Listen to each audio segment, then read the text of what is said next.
ഇന്നത്തെ കഥയിലേക്ക് എല്ലാവർക്കും സ്വാഗതം. ചാനൽ ആദ്യമായിട്ട് കാണുന്നവരാണെങ്കിൽ ഒന്ന് സബ്സ്ക്രൈബ് ചെയ്തിട്ട് ലൈക്ക് ചെയ്യണേ. ദേവുവിനെ പൂവിക്കാൻ വേണ്ടിയിട്ട് സഹായിക്കാൻ നിന്നതാണ് ശ്രീകാന്ത്. കാരണം അവളുടെ സൈക്കിളിൻ്റെ കാറ്റ് പോയിട്ടുണ്ടായിരുന്നു. ആ സമയത്ത് ദേവു ചോദിക്കുന്നുണ്ട്, അല്ല നീ ഇപ്പോൾ അവളെ കാണാറും സംസാരിക്കാറൊന്നും ഇല്ലേ? സംസാരിക്കാറൊക്കെ ഉണ്ട്. ശ്രീകാന്ത് പറയാണ്, നീ അവളോട് നിൻ്റെ ലവ് തുറന്നു പറഞ്ഞോ? നീ ഒന്ന് ചുമ്മാതിരി, അങ്ങനെയൊന്നുമില്ല.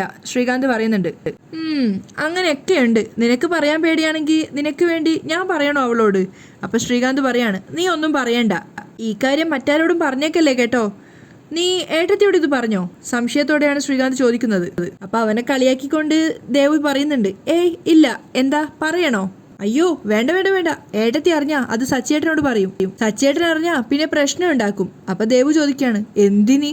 ഞാൻ പറഞ്ഞില്ലേ, എൻ്റെ അച്ഛനും അവളുടെ അച്ഛനും തമ്മിൽ ചെറിയ പ്രശ്നമുണ്ട്. അതുകൊണ്ട് തന്നെ സച്ചേട്ടൻ ഇതറിഞ്ഞാ വലിയ കുഴപ്പമുണ്ടാക്കും. അതുകൊണ്ട് നീ മിണ്ടാതിരുന്നാ മതി. ദേവു സമ്മതിക്കാണ്. അങ്ങനെ ശ്രീകാന്ത് അവന്റെ ബൈക്കിനരികിലേക്ക് പോവാണ്. അപ്പോഴും ദേവു സംശയത്തോട് ചോദിക്കുന്നുണ്ട്, അപ്പൊ നീ എപ്പോഴാ നിന്റെ പ്രണയം അവളോട് തുറന്നു പറയാ? അപ്പോൾ ശ്രീ പറയാണ്, പറയേണ്ട സമയമാകുമ്പോൾ ഞാൻ പറഞ്ഞോളാം, അത് കഴിഞ്ഞ് നിന്നോട് പറഞ്ഞോളാം. അപ്പോൾ ദേവു കളിയാക്കാണ്, എന്നോട് ലവ് ഉണ്ടോ?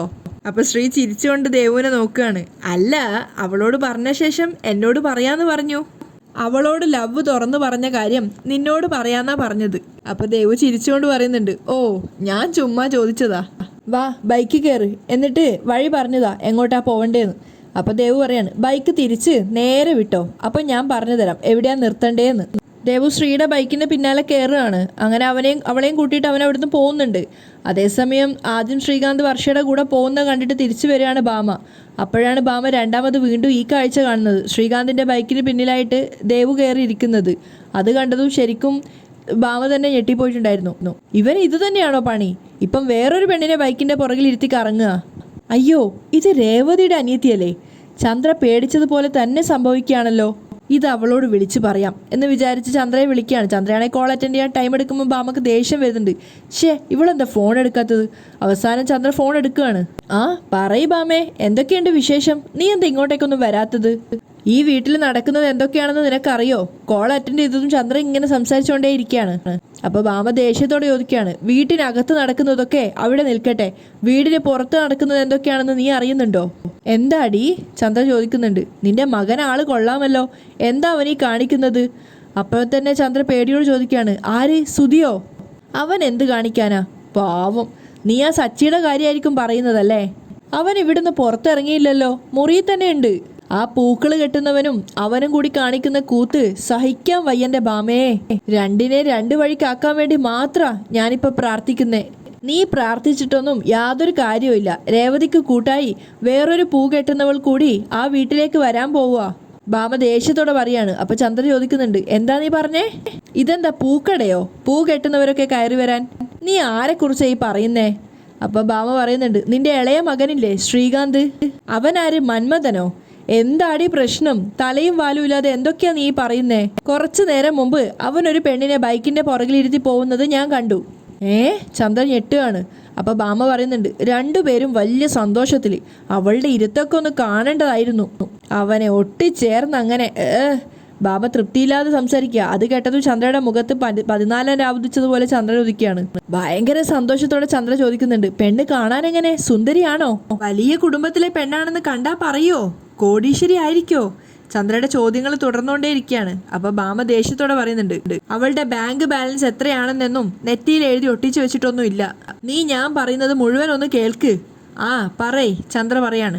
അവിടുന്ന് ഞാൻ വന്ന് കുറച്ചു നേരം കഴിഞ്ഞതേ ഉള്ളൂ. ദേ അവന്റെ ബൈക്കിന്റെ പുറകിൽ ഇതാ വേറൊരു പെണ്ണിരിക്കുന്നു. അവളെയും കൊണ്ട് അവൻ കറങ്ങുക. അപ്പൊ ചന്ദ്ര വീണ്ടും ചോദിക്കാണ്, അവളെങ്ങനെയാ? കാണാൻ സുന്ദരിയാണോ? പണക്കാരിയാണെന്ന് കണ്ടാ പറയോ? അപ്പൊ ദേഷ്യത്തോടെ ഭാമ ചോദിക്കാണ്, നീ എന്താടി മോന് സ്വയംവരം നടത്താൻ പോവോ? അപ്പൊ ചന്ദ്ര ഇങ്ങനെ പിണങ്ങി നിൽക്കുകയാണ്. അപ്പൊ ഭാമ പറയുന്നുണ്ട്, രണ്ടാമത് കണ്ട പെണ്ണ് മരുമകളായി നിന്റെ വീട്ടിൽ വന്നാലേ നിനക്ക് സന്തോഷാവും. ആണോ? ഏതാ അവള്? ചന്ദ്ര ചോദിക്കുന്നുണ്ട്. നിനക്കറിയാം, പേര് ദേവു എന്നാ. ഏതു ദേവു? ചന്ദ്ര സന്തോഷത്തോടെയാണ് ചോദിക്കുന്നത്. നിന്റെ മരുമകള് രേവതിയുടെ അനിയത്തി ദേവു. അത് കേട്ടതും ചന്ദ്രയുടെ മുഖം അങ്ങ് കടന്നല് കുത്തിയ പോലെ ആയി. അവളോ? അവളെയും കൂട്ടിയിട്ടാണോ അവൻ പോയത്? അതെ, അവളെയും കൂട്ടിയിട്ടാണ് അവൻ പോയത്. അവളുടെ കയ്യിൽ പൂക്കൂടെയും ഉണ്ട്. അവളെയും കൂട്ടി പൂ വാങ്ങിക്കാൻ പോയിട്ട് വരികയാണെന്നാ തോന്നുന്നത്. അത് കേട്ടത് ചന്ദ്ര ആകെ ദേഷ്യത്തിലും സങ്കടത്തിലും ആവുകയാണ്. അയ്യോ ദൈവമേ, ഞാൻ എന്തൊക്കെയായി കേൾക്കുന്നേ? ഞാൻ എന്ത് നടക്കരുതെന്ന് വിചാരിച്ചോ അത് തന്നെയാ നടക്കുന്നേ. ആ അഹങ്കാരിക്ക് എൻ്റെ മകനെ മാത്രമേ കിട്ടിയുള്ളൂ. അവനെ വശീകരിച്ച് വീഴ്ത്തിയതാ. അവൾ അവൻ്റെ പിറകെ കൂടിയപ്പോൾ തന്നെ ഞാൻ ഇങ്ങനെ ഒരു അപകടം മണത്തതാ. എൻ്റെ വീട്ടിലെ മരുമക്കളായിട്ട് വരുമെന്ന് ഈ പൂ കെട്ടുന്നവളുമാർ ശപഥം എടുത്തിട്ടുണ്ടോ? അവന് വേറൊരു പെണ്ണിനെയും കണ്ടില്ലേ? ഇങ്ങോട്ട് വരട്ടെ അവൻ. ചന്ദ്ര ദേഷ്യത്തോടെ പോരെടുക്കാൻ നിൽക്കുകയാണ്. അപ്പം ഭാമ പറയുന്നുണ്ട്, നീ കിടന്ന് തിളക്കാതെ. ആ, അവനിങ്ങ് വരട്ടെ. ഇന്നത്തോടെ അവൻ്റെ ബന്ധം ഞാൻ അവസാനിപ്പിക്കും. ഇനി അവൻ അവളെ കാണില്ല. അപ്പം ഭാമ പറയുന്നുണ്ട്, ചന്ദ്രേ, ഇന്നത്തെ കാലത്ത് നമ്മൾ എന്തെങ്കിലും പറഞ്ഞാൽ അതിന് ഓപ്പോസിറ്റ് ആയിട്ടേ മക്കൾ ചെയ്യുള്ളൂ. അവളെ കാണരുത്, ബന്ധം ഉപേക്ഷിക്കണം എന്നൊക്കെ നീ അവനോട് പറഞ്ഞാ നാളെ അവൻ അവളെ കല്യാണം കഴിച്ച് വീട്ടിലേക്ക് കൂട്ടിക്കൊണ്ടുവരും. അയ്യോ, എന്താടി നീ ഇങ്ങനെയൊക്കെ പറയുന്നേ? അപ്പോൾ ഭാമ പറയാണ്, അവരുടെ ബൈക്കിലായി ഇരിപ്പ് കണ്ടതുകൊണ്ട് ഞാൻ പറയുവാ. നീ ഇനി ഇതൊന്നും അറിഞ്ഞ ഭാവം നടിക്കണ്ട. അവനോട് ചോദിക്കാനും പോവണ്ട. പെട്ടെന്ന് തന്നെ ഒരു പെണ്ണിനെ കണ്ടുപിടിച്ച് അവനെ കൊണ്ടങ്ങ് കെട്ടിക്ക്. അതാ വേണ്ടത്. വേഗം ചന്ദ്ര ചോദിക്കുന്നുണ്ട്, അവൻ വേറൊരു പെണ്ണിനെയും കൊണ്ട് ബൈക്കിൽ കറങ്ങുന്നത് നീ കണ്ടായിരുന്നല്ലോ. അവളിനി പണക്കാരിയാണെങ്കിൽ നമുക്ക് അവളെ ആലോചിച്ചാലോ? അതൊന്നും വേണ്ട, നീ വേറെ പെണ്ണിനെ കണ്ടെത്ത്, ഭാമ പറയാണ്. അപ്പൊ ചന്ദ്ര ചോദിക്കുന്നുണ്ട്, ഞാൻ എവിടുന്ന് കണ്ടെത്താനാ? മലേഷ്യക്കാരി കോടീശ്വരിയായ ശ്രുതിയെ നീയല്ലേ കണ്ടെത്തിയത്? അതുപോലൊരു കോടീശ്വരിയെ നീ ശ്രീകാന്തിനെ കണ്ടെത്ത്. മലേഷ്യക്കാരിയെ ഞാൻ നിന്റെ മരുമോളാക്കി. ഇനി അടുത്തത് സിംഗപ്പൂരുകാരി ആയാലോ? ആ മതി മതി, നീ പെട്ടെന്ന് തന്നെ നോക്ക്. ചന്ദ്ര ആവേശത്തിലായി. ആ ശരി, ഭാമ കോള് കട്ട് ചെയ്യാണ്. അതേസമയം ശ്രുതി ആകെ ഡിസ്റ്റർബ്ഡ് ആണ്. അവളിങ്ങനെ മുറിയിലിരുന്ന് ഓരോന്ന് ആലോചിച്ചിട്ട് അവൾക്ക് തന്നെ ദേഷ്യം വരുന്നുണ്ടായിരുന്നു. അപ്പോഴേക്കും അങ്ങോട്ടേക്ക് ശ്രുതി കയറി വരുന്നുണ്ട്. അവനാകെ പേടിയോടെയാണ് വരുന്നത്. വേഗം മുറിയിൽ വന്നത് അവൻ വാതിലടച്ചിട്ട് ശ്രുതിക്ക് അരികിൽ ഇരുന്നിട്ട് ചോദിക്കുകയാണ്, ശ്രുതി, നീ പാർലറിൽ പോകുന്നില്ലേ? പോണം. അവളുടെ ഡിസ്റ്റർബ്ഡായ മുഖം കാണുന്ന സമയത്ത് ശ്രുതി ചോദിക്കുന്നുണ്ട്, നീ എന്താ വല്ലാതിരിക്കുന്നേ? അപ്പോൾ അവൾ കുറച്ച് ദേഷ്യത്തോടെയാണ് സംസാരിക്കുന്നത്. ഇവിടെ എന്തൊക്കെയാണ് നടക്കുന്നത് ശ്രുതി? ഓരോ ദിവസവും ഓരോ പ്രശ്നങ്ങളാണല്ലോ. അപ്പോൾ ശ്രുതി പറയാണ്, അതൊക്കെ വിട്. അതൊക്കെ അമ്മ ക്ഷമ ചോദിച്ചതോടെ ആ പ്രശ്നങ്ങൾ തീർന്നല്ലോ. അപ്പോൾ ശ്രുതി ചോദിക്കുന്നുണ്ട്, ഫ്ലൈറ്റ് ടിക്കറ്റ് വാങ്ങിക്കാൻ അമ്മയായിരുന്നല്ലേ കാശ് തന്നത്? അമ്മയാ തന്നത്, ശ്രുതി പറയാണ്. അപ്പം ശ്രുതി ചോദിക്കുന്നുണ്ട്, എന്നിട്ട് ശ്രുതി അതെന്താ എന്നോട് പറയാഞ്ഞേ? അത് ഞാൻ മറ്റെന്തൊക്കെയോ ടെൻഷനിടയിൽ ശ്രുതിയോട് പറയാൻ മറന്നുപോയതാ. ശരി, ശ്രുതി അത് എന്നോട് പറയാൻ മറന്നു. പക്ഷേ ഇത്രയും വലിയൊരു എമൗണ്ട് തന്ന ആൻറ്റി അതെങ്ങനെ മറന്നു? അത് കേട്ടുകൊണ്ടാണ് ചന്ദ്ര അവരുടെ മുറിക്ക് മുന്നിൽ എത്തിയിട്ടുണ്ടായിരുന്നത്. അപ്പം അവരുടെ സംസാരം കേൾക്കുന്ന സമയത്ത് ചന്ദ്ര അവിടെ തന്നെ നിന്ന് കേൾക്കുകയാണ്. അപ്പം പതറിക്കൊണ്ട് ശ്രുതി പറയുന്നുണ്ട്, അത് അമ്മ പല പല ചിന്തകൾക്കിടയിൽ അമ്മ അത് മറന്നുപോയതാ. അമ്മയ്ക്ക് പണ്ടേ അങ്ങനെ ഒരു അസുഖമുണ്ട്. അപ്പം ചന്ദ്ര ഒക്കെ ശ്രദ്ധയോടെ കേൾക്കുന്നുണ്ട്. അപ്പം ശ്രുതി ചോദിക്കുകയാണ്, 1000 2000 മറ്റോ ആണെങ്കിൽ അത് ചിലപ്പോൾ മറന്നേക്കാം. ഇത്രയും വലിയൊരു എമൗണ്ട് മറന്നു എന്ന് പറഞ്ഞാൽ അത് വിശ്വസിക്കാൻ കുറച്ച് പ്രയാസമാണ്. മാത്രമല്ല അതൊരു വലിയ ഇഷ്യൂ ആയി. രേവതിയുടെ അനിയനാണ് കാശ് മോഷ്ടിച്ചതെന്നും പറഞ്ഞ് അവനെ പോലീസിൽ ഏൽപ്പിക്കാനും നോക്കി. എന്നിട്ടും കാശ് ശ്രുതിക്ക് തന്നതാണെന്ന് ഓർമ്മ വരുന്നില്ല എന്ന് ആൻറ്റി പറഞ്ഞാൽ ശ്രുതി ആകെ പെട്ട അവസ്ഥയിൽ ഇങ്ങനെ പതറിക്കൊണ്ട് ചോദ്യങ്ങൾക്ക് ഉത്തരമില്ലാതെ നിൽക്കുകയാണ്. അപ്പോൾ ശ്രുതി പറയുന്നുണ്ട്, ആൻറ്റി എല്ലാ കാര്യത്തിലും ഓക്കെയാ, മെൻ്റലി പവർഫുള്ളാ. അവരെങ്ങനെ ഇത് മറന്നു? അവിടെയാ എനിക്ക് സംശയം. ശ്രുതി നല്ല സംശയത്തോടെയാണ് ചോദ്യം ചെയ്യുന്നത്. ആ സമയത്ത് ശ്രുതി അവൾക്ക് മുന്നിൽ പതറിക്കൊണ്ടിരിക്കുകയാണ്. ചന്ദ്രയാണെങ്കിലും പുറത്ത് പേടിയോടുകൂടിയാണ് നിൽക്കുന്നത്. ശ്രുതി കള്ളത്തരങ്ങളെല്ലാം കണ്ടുപിടിച്ചോ എന്നുള്ള വിചാരിച്ചിട്ട്. അപ്പോഴേക്കും ശ്രുതിയുടെ കൈയെടുത്ത് പിടിച്ചുകൊണ്ട് ശ്രുതി ചോദിക്കുന്നുണ്ട്, നിനക്ക് ഇപ്പോഴും എന്നെ സംശയമുണ്ടോ ശ്രുതി? സച്ചി പറഞ്ഞതുപോലെ ഞാൻ ആ കാശ് മോഷ്ടിച്ചതെന്ന് നീ വിശ്വസിക്കുന്നുണ്ടോ? ഞാൻ അങ്ങനെ കരുതുന്നൊന്നുമില്ല. ശ്രുതിയുടെ മുഖത്ത് നോക്കിയിട്ട് സംശയത്തോടെയാണ് ശ്രുതി സംസാരിക്കുന്നത്. അത് കേട്ടപ്പോൾ ചന്ദ്രക്ക് ആശ്വാസമായി. പെട്ടെന്ന് പിന്നെ ശ്രുതി പറയുന്നുണ്ട്, എന്നാലും അത് കേൾക്കുമ്പോൾ പിന്നെയും ചന്ദ്രക്ക് ടെൻഷൻ ആവുകയാണ്. ടിക്കറ്റ് കൊണ്ടുവന്നതിന് ശേഷം സച്ചി ഈ കാര്യം പറയുന്നത് വരെ നിങ്ങൾ രണ്ടുപേരും മറന്നു എന്ന് പറയുന്നതിലാണ് പന്തികേട്. അല്ല, കാശ് വാങ്ങിയ ആളും കാശ് കൊടുത്തയാളും ഒരേ സമയം മറക്കുമോ? അത് ശ്രുതി രണ്ടുപേരും ഒരേപോലെ മറന്നുപോയി. നീ അതങ്ങ് വിട്. പ്രശ്നം എന്തായാലും അവസാനിച്ചില്ലേ, ഇനി എന്തിനാ അതേക്കുറിച്ച് സംസാരിക്കുന്നത്? അപ്പോഴും ശ്രുതി ആകെ കൺഫ്യൂഷനിലാണ്. ആ സമയത്ത് ശ്രുതി ചിന്തിക്കുന്നുണ്ട്, ദൈവമേ, ഇവളുടെ സംശയം മാറിയില്ല എന്നാ തോന്നുന്നത്. പ്രശ്നമാവോ? ശ്രുതി ആകെ ടെൻഷനിലാണ്. അതേപോലെ തന്നെയാണ് പുറത്തു നിൽക്കുന്ന ചന്ദ്രയും. ആ സമയത്ത് ശ്രുതി പറയുന്നുണ്ട്, കൃത്യസമയത്ത് ഏജൻസിയിൽ നിന്നും ആൾ വന്നില്ലായിരുന്നെങ്കിൽ ഇത് വലിയ പ്രശ്നമായി പോലീസൊക്കെ വന്നേനെ. പോലീസ് വന്നിരുന്നെങ്കിൽ ശ്രുതി കുടുങ്ങിയേനെ.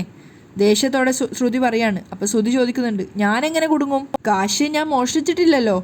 ശ്രുതി കാശ് മോഷ്ടിച്ചിട്ടില്ല, പക്ഷെ ആൻറ്റി കാശ് തന്നത് ശ്രുതിക്കാണല്ലോ. അപ്പോൾ ഞാൻ കുടുങ്ങുമായിരുന്നു അല്ലേ? ശ്രുതി ചോദിക്കുകയാണ്. അപ്പോഴും ശ്രുതി പറയുന്നുണ്ട്, എന്നാലും ആൻറ്റി എങ്ങനെ ഈ കാര്യം മറന്നു എന്ന് എനിക്ക് മനസ്സിലാവുന്നില്ല. ശരിക്കും മറന്നത് തന്നെയാണോ അതോ പെട്ടെന്ന് ശ്രുതി പറയുന്നുണ്ട്, അതെ അതെ മറന്നത് തന്നെയാ, അമ്മ മറന്നത് തന്നെയാ. അപ്പോഴേക്കും ചന്ദ്ര വാതിൽ തുറന്ന് അകത്തേക്ക് കയറി വന്നിട്ട് പറയാണ്, അതേ മോളെ ഞാൻ മറന്നത് തന്നെയാ, സത്യമായിട്ടും ഞാൻ മറന്നത് തന്നെയാ. ശ്രുതിയെ രക്ഷിക്കാൻ വേണ്ടിയിട്ട് ചന്ദ്ര കയറി വരികയാണ്. അപ്പോൾ ശ്രുതി വീണ്ടും ചോദിക്കുന്നുണ്ട്, അല്ല ആൻറ്റി, ഇത്രയും വലിയ തുക ഞാൻ മറന്നത് തന്നെയാ, നീ പറഞ്ഞത് ശരിയാ, ഞാൻ മെൻ്റൽ. അപ്പോഴേക്കും ശ്രുതിയും നോക്കുകയാണ്. മെൻ്റലോ? മെൻ്റലല്ല, മെൻ്റലി ഞാൻ പവറാണെന്നാ പറഞ്ഞത്. പക്ഷേ ആ ഒരു കാര്യം മാത്രം എനിക്ക് ഓർമ്മയില്ല മോളെ. രവിയേട്ടൻ തന്ന കാശ് ഷെൽഫിൽ വെച്ചത് എനിക്ക് ഓർമ്മയുണ്ട്. പിന്നെ ഞാൻ അതിനെക്കുറിച്ച് ഓർത്തതേ ഇല്ല. ചിലപ്പോൾ ഞാൻ അങ്ങനെയാ. അല്ല ആൻറ്റി, ഇത് ഇത്രയും വലിയൊരു ഇഷ്യൂ ആയിട്ടും ആൻറ്റി ഓർത്തില്ല എന്ന് പറഞ്ഞാ നീ പറഞ്ഞത് ശരിയാ മോളെ. പക്ഷെ എന്ത് ചെയ്യാനാ, ഞാൻ ഓർത്തില്ല. ഈ സച്ചിൻ രേവതി എപ്പോഴും ഓരോരോ പ്രശ്നങ്ങൾ ഉണ്ടാക്കുവാണല്ലോ, അതിലാ എൻ്റെ ചിന്ത. എപ്പോഴും ടെൻഷൻ തന്നെയാ. അതാ കാശിൻ്റെ കാര്യം മറന്നുപോയത്. പക്ഷെ അപ്പോഴും ശ്രുതിയുടെ മുഖത്ത് നല്ല സംശയം ഉണ്ടായിരുന്നു. അത് കാണുന്തോറും ചന്ദ്രയ്ക്കും ടെൻഷൻ ആവുകയാണ്, ഇവിടെ വിശ്വസിച്ചില്ലേന്ന് ആലോചിച്ചിട്ട്. ശ്രുതിയാണെങ്കിൽ മുഖം കൊണ്ട് അമ്മയോട് പറയാണ് എങ്ങനെയെങ്കിലും ഒന്ന് രക്ഷിക്കുന്നു. അപ്പോൾ ചന്ദ്ര പറയുന്നുണ്ട്, രേവതിയുടെ അനിയൻ വന്നു പോയില്ലേ മോളെ, ആ സമയം തന്നെയാ പണവും കാണാതായത്, അതുകൊണ്ട് അവനെ സംശയിച്ചത്. കാശ് ഞാൻ ഇവന് കൊടുത്ത കാര്യം മറന്നേ പോയി. അപ്പോൾ ശ്രുതി പറയുന്നുണ്ട്, ശ്രുതിക്ക് ആൻറ്റി കാശ് കൊടുത്ത കാര്യം എന്നോട് പറഞ്ഞിരുന്നെങ്കിൽ ഇത് ഇത്രയും വലിയൊരു പ്രശ്നം ആവില്ലായിരുന്നു. അപ്പോൾ ചന്ദ്രയും പറയണമായിരുന്നു, അത് എൻ്റെ ഭാഗത്ത് നിന്ന് വന്ന തെറ്റാ. ശമ്പളം കിട്ടാൻ കുറച്ച് ലേറ്റാവും, ടിക്കറ്റ് എടുക്കാനുള്ള കാശ് തരണമെന്ന് ഇവൻ എന്നോട് വന്നിട്ട് പറഞ്ഞു. എൻ്റെ സ്വന്തം കാശിന് ശ്രുതിയെയും കൂട്ടിക്കൊണ്ടാ പോവാൻ ആഗ്രഹിച്ചിരുന്നത്. എന്നാൽ ശമ്പളം കിട്ടാൻ ലേറ്റാവും, അതുകൊണ്ട് അമ്മ എന്നെ സഹായിക്കണം എന്ന് ഇവൻ വന്ന് പറഞ്ഞു. അങ്ങനെയല്ലേടാ നീ വന്ന് എന്നോട് പറഞ്ഞത്? ആ അതെ അതെ അതെ അങ്ങനെയാ പറഞ്ഞത്. ശ്രുതിയും അത് തന്നെ പറയാണ്. ശ്രുതിയോട് ഇക്കാര്യം പറയണ്ട, ശമ്പളം കിട്ടിയ കാശിനാ ടിക്കറ്റ് എടുത്തതെന്ന് ശ്രുതിയോട് പറഞ്ഞാൽ മതിയെന്ന് ഞാനാ ഇവനോട് പറഞ്ഞത്. നിനക്ക് വിഷമാവണ്ടെന്ന് കരുതിയാ ഞാൻ അങ്ങനെ പറഞ്ഞത് മോളെ. ആ നിങ്ങൾ പറഞ്ഞതൊക്കെ ശരി തന്നെയാ, എന്നാലും ശ്രുതി ഇങ്ങനെ കൺഫ്യൂഷനിൽ തന്നെ നിൽക്കുകയാണ്. അപ്പോൾ ചന്ദ്ര പറയുന്നുണ്ട്, ഒന്നുമില്ല മോളെ, നീ ഇനി അതിനെക്കുറിച്ച് ആലോചിക്കണ്ട. നമുക്ക് വേറെ എന്തൊക്കെ ആലോചിക്കാൻ കിടക്കുന്നു. മോൾ ഇവിടെ ഇരിക്ക്, ഞാൻ പോയി ABCD ജ്യൂസ് എടുത്തിട്ട് വരാം. അപ്പോൾ ശ്രുതി പറയാണ്, അമ്മ ABCD ജ്യൂസ് അല്ല, ABC ജ്യൂസ്. ആ അതെങ്കിൽ അത് ഞാനത് എടുത്തിട്ട് വരാം മോളെ. ചന്ദ്ര വേഗം അവിടുന്ന് പോവുകയാണ്. ശ്രുതി നോക്കുന്ന സമയത്ത് ശ്രുതിക്ക് അപ്പോഴും സംശയമൊന്നും വിട്ടു മാറിയിട്ടുണ്ടായിരുന്നില്ല. അവൾ ആകെ നെർവസ് ആയിട്ടാണ് നിൽക്കുന്നത്. അതേസമയം താഴെ സച്ചി വന്നിട്ടുണ്ടായിരുന്നു. അവൻ ആകെ കൺഫ്യൂഷനിലുമാണ്. എന്തൊക്കെയോ ആരോടൊക്കെയോ പറയാനുള്ളൊരവസ്ഥയിൽ എന്തൊക്കെയോ മനസ്സിൽ വെച്ചുകൊണ്ടാണ് സച്ചി വന്നിട്ടുള്ളത്. അതിനുശേഷം പെട്ടെന്ന് സച്ചി ഒരു പ്ലാൻ ഇടുകയാണ്. എന്നിട്ട് ചുറ്റിലും നോക്കിക്കൊണ്ട് ശബ്ദം ഉയർത്തി വിളിക്കുന്നുണ്ട്, എല്ലാവരും ഒന്നിങ്ങോട്ടേക്ക് വരുമോ, മുറിയിൽ അടച്ചിരിക്കാതെ ഒന്നിങ്ങോട്ട് വാ, എല്ലാവരും വാ. സച്ചി ശബ്ദം ഉയർത്തിയാണ് സംസാരിക്കുന്നത്. അപ്പോഴേക്കും രേവതി വന്നിട്ട് ചോദിക്കുന്നുണ്ട്, എന്താ സച്ചിയേട്ടാ, എന്തിനാ എല്ലാരും ഇങ്ങനെ വിളിക്കുന്നേ? കാര്യമുണ്ട്, എല്ലാരും ഇങ്ങോട്ട് വാ, കോയ് എന്നൊക്കെ പറഞ്ഞ് ശബ്ദം ഉയർത്തി വിളിക്കുകയാണ്. വീണ്ടും ഓരിയിട്ടപ്പോൾ എല്ലാവരും ഇങ്ങോട്ടേക്ക് വരുന്നുണ്ടായിരുന്നു. അപ്പോഴേക്കും ചന്ദ്ര വന്നിട്ട് ചോദിക്കുന്നുണ്ട്, നീ എന്താടാ കുറുക്കനാ, എന്തിനാ ഇങ്ങനെ ഓരിയിടുന്നത്? അപ്പോൾ സച്ചി പറയാണ്, ഞാനല്ല കുറുക്കൻ നിങ്ങളാ. കുറുക്കൻ സൂത്രശാലി, അല്ലാതെ ഞാനല്ല. അപ്പോഴേക്കും ശ്രീകാന്ത് ഒഴികെ ബാക്കി എല്ലാവരും അവിടെ വരികയാണ്. അപ്പോൾ രവി ചോദിക്കുന്നുണ്ട്, നീ എന്തിനാ എല്ലാവരും ഇങ്ങോട്ടേക്ക് വിളിച്ചു കൂട്ടിയേ, അത് പറ. ഈ വീട്ടിൽ ഇനി പ്രശ്നങ്ങൾ ഉണ്ടാവരുത്, അത്രമാത്രം പ്രശ്നങ്ങളാണ് ഈ വീട്ടിലുള്ളത്. അച്ഛൻ ചുമ്മാ ഇരിക്കും, വെറുതെ ഒന്ന് എണ്ണി നോക്ക്, അത്രക്കേറെ പ്രശ്നങ്ങൾ ഈ വീട്ടിലുണ്ട്. ഇനി ആരും പ്രശ്നം ഉണ്ടാക്കരുത്. അപ്പം രവി ചോദിക്കുന്നുണ്ട്, ഇത് പറയാനാണോ നീ എല്ലാവരും വിളിച്ചു കൂട്ടിയേ? അപ്പം ശ്രുതി പറയാണ്, ഡാ വട്ടാണോ നിനക്ക്? വട്ട് നിനക്ക്. ഇവിടുത്തെ ഒട്ടുമിക്ക പ്രശ്നങ്ങൾക്കും കാരണം നീയാ. ദേ സച്ചി, ഇത് അവനോട് ചൂടാവുകയാണ്. അപ്പോൾ സച്ചി പറയുന്നുണ്ട്, ഇപ്പം തന്നെ നോക്ക്, ഇവളെയും കൂട്ടി ആൻഡമാനിൽ പോകാനുള്ള നിന്റെ ദുരാഗ്രഹമാണ് ഇവിടെ കാശ് കാണാതിരിക്കാനുള്ള കാരണം. നിനക്ക് ആൻഡമാനിൽ പോകുന്നതാണോടാ മുഖ്യം? അപ്പോൾ ശ്രുതിയാണ് പറയുന്നത്, ആൻഡമാനിൽ പോകുന്നതേ ഞങ്ങളുടെ ഇഷ്ടം, നീ എന്തിനാ അതിനെക്കുറിച്ച് സംസാരിക്കുന്നേ? കളിയാക്കിക്കൊണ്ടാണ് ശ്രുതി സംസാരിക്കുന്നത്. അപ്പോൾ സച്ചി തിരിച്ചു ചോദിക്കുന്നുണ്ട്, എൻ്റെ അച്ഛൻ്റെ കാശിനല്ലേ പോകുന്നേ, അതുകൊണ്ട് ഞാൻ സംസാരിക്കും. ഇവൻ്റെ കയ്യിൽ സ്വന്തമായിട്ട് അധ്വാനിച്ചുണ്ടാക്കിയ ഒരു 10 രൂപ പോലും ഇല്ല. അപ്പോൾ ശ്രുതിയുടെ നാവടയാണ്. അപ്പോൾ സച്ചി കളിയാക്കുന്നുണ്ട്, എന്നിട്ട് ആൻഡമാനിൽ പോകണത്രേ, ആൻഡമാനിൽ. അപ്പോൾ ചന്ദ്ര പറയാണ്, അവർ പോട്ടെ, നിനക്കെതിരെ വയറരിച്ചിൽ, വേണമെങ്കിൽ നിങ്ങളും പോ. പിന്നെ നിങ്ങളുടെ സ്റ്റാൻഡേർഡ് വെച്ച് നിങ്ങൾക്ക് ആൻഡമാനിലൊന്നും പോകാനാവില്ലല്ലോ, ഇംഗ്ലീഷ് ഒന്നും അറിയില്ലല്ലോ. കേരളത്തിൽ തന്നെയുള്ള ഏതെങ്കിലും പാർക്കിലോ ബീച്ചിലോ പോയി കപ്പലണ്ടിയോ മറ്റോ വാങ്ങി കഴിച്ചിട്ട് വാ. അത് കേട്ടത് ശ്രുതിയും പരിഹസിച്ചിരിക്കുകയാണ്. അപ്പോൾ സച്ചി ചോദിക്കുന്നുണ്ട്, ഇംഗ്ലീഷ് അറിഞ്ഞാൽ വലിയ ആളാവോ, സ്റ്റാൻഡേർഡ് കൂടുവോ? ആ അത് വിട്. അല്ല, അച്ഛൻ കല്യാണം കഴിച്ചപ്പോൾ ശനിമൂണിന് പോയായിരുന്നോ? അപ്പോൾ ചന്ദ്ര പറയാണ്, ശനിമൂൺ അല്ലടാ, ഹണിമൂൺ, അതുപോലും അറിയില്ല. നിങ്ങളല്ലേ അച്ഛൻ്റെ ഒപ്പം പോകുന്നത്, അതുകൊണ്ടാണ് ശനിമൂൺ എന്ന് പറഞ്ഞത്. അറിയാച്ചാ, ഹണിമൂണിന് പോയായിരുന്നോ അച്ഛാ? എവിടെ? അപ്പോൾ ആൻറ്റിയും കൊണ്ട് അങ്കിൾ എവിടെയും പോയില്ലായിരുന്നോ? ശ്രുതി ചോദിക്കുകയാണ്. നല്ല ആളോടെ ചോദിക്കുന്നത്. കല്യാണം കഴിഞ്ഞ് അന്ന് രാത്രി ഡ്യൂട്ടി ഉണ്ടെന്നും പറഞ്ഞ് ബസ് ഓടിക്കാൻ പോയ ആളാ. കല്യാണം കഴിഞ്ഞ് ഇന്ന് വരെ എന്നെയും കൂട്ടി ഒരു സ്ഥലത്തും പോയിട്ടില്ല. എന്നെയും കൂട്ടി പോകുന്നതിനേക്കാളും സന്തോഷം ബസ്സിലെ യാത്രക്കാരോടൊപ്പം പോകുന്നതാ. അപ്പോൾ സുധീൻ ചോദിക്കുന്നുണ്ട്, അച്ഛാ അപ്പോൾ ഹണിമൂൺ എവിടെയും പോയിട്ടില്ല? അടുത്തുള്ള ഊട്ടി, കൊടൈക്കനാൽ, മൂന്നാർ അങ്ങനെ എവിടെയും പോയിട്ടില്ല? പോണോന്ന് ഞാൻ പറഞ്ഞതാ, പക്ഷേ ലീവ് എടുക്കാൻ പറ്റില്ലത്രേ. എന്നോട് പറയാ ഞാൻ ഓടിക്കുന്ന ബസ്സിൽ ടിക്കറ്റും എടുത്ത് കയറിയിരുന്നോ, ദീർഘദൂര ഓട്ടാ, പ്രകൃതി ഭംഗിയൊക്കെ ആസ്വദിക്കാന്ന്. ചന്ദ്രേ അങ്ങനെ പറയരുത്. എൻ്റെ ഗ്രാമത്തിൽ കൂട്ടിക്കൊണ്ടു പോവാന്ന് പറഞ്ഞപ്പോൾ നീ വന്നില്ലല്ലോ. ഓ, നിങ്ങളുടെ ഒരു ഗ്രാമം പിള്ളേരുടെ മുന്നിൽ വെച്ച് എന്നെ കൊണ്ടൊന്നും പറയിപ്പിക്കരുതേ. അപ്പോൾ സച്ചി പറയാണ്, അപ്പോൾ അച്ഛൻ ഹണിമൂണിന് പോയിട്ടില്ലല്ലേ? ഇല്ലടാ. രേവതി, നിനക്ക് ഹണിമൂണിന് പോകണോ? രേവതി പറയും, അതിപ്പോൾ അങ്ങനെ ചോദിച്ചാൽ ആർക്കാ പോവാൻ ഇഷ്ടമില്ലാത്തത്? അങ്ങനെയെങ്കിൽ ഒന്നിച്ച് എല്ലാവർക്കും ഹണിമൂണിന് ആൻഡമാനിലേക്ക് പോവാം. എടാ സുധി, എല്ലാവർക്കും ടിക്കറ്റ് എടുക്ക്. ഞാനോ? എല്ലാവരും കൂടെ പോവാനോ? സുധി പേടിയോട് ചോദിക്കുകയാണ്. എന്താ എല്ലാവരും കൂടെ ഒരുമിച്ച് പോയാൽ? സച്ചി തിരിച്ചു ചോദിക്കുകയാണ്. അപ്പം ചന്ദ്ര പറയുന്നുണ്ട്, ഛേ, അവർ ഹണിമൂണിനാ പോകുന്നത്, അല്ലാതെ ഉത്സവം കാണാനല്ല എല്ലാവരും കൂടെ ഒരുമിച്ച് പോവാൻ. അപ്പോൾ സച്ചി വന്നിട്ട് രവിയോട് പറയാണ്, അച്ഛാ എല്ലാം കൂടെ 51 ലക്ഷം രൂപ ഇവൻ്റെ കയ്യിലുണ്ട്, അതിന്ന് ടിക്കറ്റ് ബുക്ക് ചെയ്യാൻ പറയാച്ചാ. ദേ, ഇനി നീ അങ്ങനെ ചെയ്തില്ലെങ്കിൽ ആരും ആൻഡമാനിൽ പോവില്ല. വേണ്ടടാ സച്ചി, രവി പറയുന്നുണ്ട്. വേണം, കാശ് അച്ഛൻ്റെയാ, അതുകൊണ്ട് ഇവർ മാത്രം അങ്ങനെ ജോളി അടിച്ച് കറങ്ങേണ്ട. എല്ലാവർക്കും കൂടെ ടിക്കറ്റ് ബുക്ക് ചെയ്യാൻ പറയാച്ചാ, കുടുംബത്തോടെ നമുക്ക് പോയിട്ട് വരാം. എനിക്കും ആൻഡമാൻ കാണണം. അപ്പം ശ്രുതി പറയുന്നുണ്ട്, ഹാ ഇവൻ എന്താ ഈ പറയുന്നേ? അപ്പോൾ ചന്ദ്ര ചോദിക്കുകയാണ്, നീ എന്തിനാ ആൻഡമാനിൽ പോകുന്നേ? കുടിച്ചു കൂത്താടാനോ? ഇവൻ എന്തിനാണോ ആൻഡമാനിൽ പോകുന്നത് അതിന് തന്നെയാണ് ഞാനും പോകുന്നത്. സച്ചി വിട്ടുകൊടുക്കുന്നില്ല. അപ്പോൾ ശ്രുതി പറയുന്നുണ്ട്, അച്ഛൻ്റെ കാശ് കൊണ്ട് ഞങ്ങൾ ഹണിമൂണിന് പോകുന്നതാണല്ലോ നിന്റെ പ്രശ്നം. ഞങ്ങൾ ആ കാശ് തിരിച്ചു തന്നോളാം. എനിക്ക് കിട്ടുന്നതും സുധിയുടെ കാശും എല്ലാം ചേർത്ത് ഞങ്ങൾ ആ കാശ് തിരിച്ചു തന്നോളാം. സുധിക്ക് 2-3 ദിവസത്തിനകം സാലറി കിട്ടും. ഈ മാസം 10-ാം തീയതിയല്ലേ സുധിക്ക് അക്കൗണ്ടിലേക്ക് സാലറി ക്രെഡിറ്റ് ആകുന്നേ? അത് കേട്ടത് സുധി ഞെട്ടുകയാണ്. സുധി എന്തൊന്നും പറയാത്തേ? അതെ, 10-ാം തീയതി സാലറി കിട്ടും. സുധി കള്ളം പറയാണ്. അത് കേട്ട് ശ്രുതി പുഞ്ചിരിച്ചിട്ട് പറയുന്നുണ്ട്, ആ. അപ്പോൾ ചന്ദ്ര ചിന്തിക്കുകയാണ്, ഇവൻ പെട്ടു, ഇവനെ എങ്ങനെ രക്ഷപ്പെടുത്തും? അപ്പോൾ സച്ചി പറയുന്നുണ്ട്, അതിന് 10-ാം തീയതി അവന് ശമ്പളം കിട്ടണ്ടേ തരാൻ? സച്ചി പറഞ്ഞത് കേട്ട് എല്ലാവരും ഞെട്ടിത്തരിച്ച് സച്ചിയെ തന്നെ നോക്കി നിൽക്കുകയാണ്. അവിടെയാണ് ഇന്നത്തെ എപ്പിസോഡ് വൈൻഡപ്പ് ചെയ്യുന്നത്.